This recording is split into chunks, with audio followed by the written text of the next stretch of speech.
Monsieur le ministre. Monsieur le ministre. Monsieur le ministre, bonjour, Julie Montagne, pour France Télévisions. Pouvez-vous expliquer aux Français en fait pourquoi la Belgique a décidé de ne pas organiser de référendum comme la France l'a fait pour la Constitution européenne? Oh, eh bien, je pense tout simplement parce qu'elle n'en a pas besoin. Vous savez, la Belgique, elle a peut-être 3 langues nationales, mais elle sait aussi parler d'une seule voix. Hein. C'est pas comme en France où vous avez tous la même langue, mais vous n'arrivez pas à vous comprendre parce que vous n'êtes jamais d'accord avec rien. Vous savez, je crois que la Belgique, c'est l'exemple vivant que des communautés de cultures et de langues très différentes peuvent très bien vivre ensemble en toute harmonie, tout simplement en partageant les mêmes idéaux et les mêmes valeurs.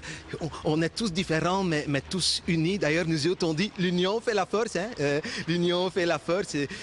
Vous savez, la Belgique, c'est comme qui dirait depuis 175 ans, comme une mini-Europe. Hein? C'est une maquette. C'est comme une maquette.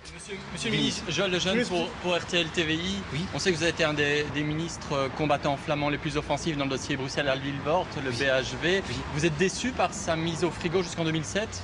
Bon, d'abord, toi, il faut savoir qu'ici, tu es à Bruxelles et que je ne suis pas obligé de répondre en français à une question que tu n'es même pas capable de me poser en néerlandais parce que peut-être que tu ne parles même pas ma langue, mais je vais le faire quand même pour être sûr que tu vas comprendre. Hein.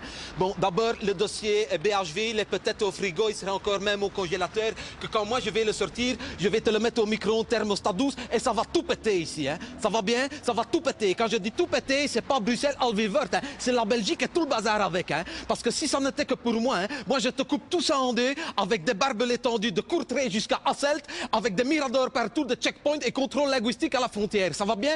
Parce que moi je vais te dire, on garde Bruxelles, on te rend le roi, sa femme et le petit prince et tout le bazar, et la couronne, t'as intérêt à la garder pour l'enterrement de la Belgique. Hein. Parce qu'avec moi, en 2008, la Belgique, c'est comme Capri. C'est fini, t'as compris?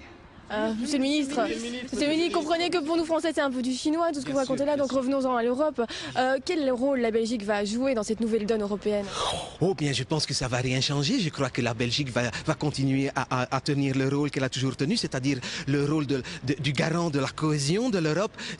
La Belgique, c'est comme qui dirait, je vais dire, le ciment fondateur de l'Europe. Hein? C'est celui qui réunit les peuples et leur destinée. Hein? C'est le noyau dur de l'Europe, hein, autour duquel gravitent comme les petites étoiles du drapeau tous les autres pays tout autour.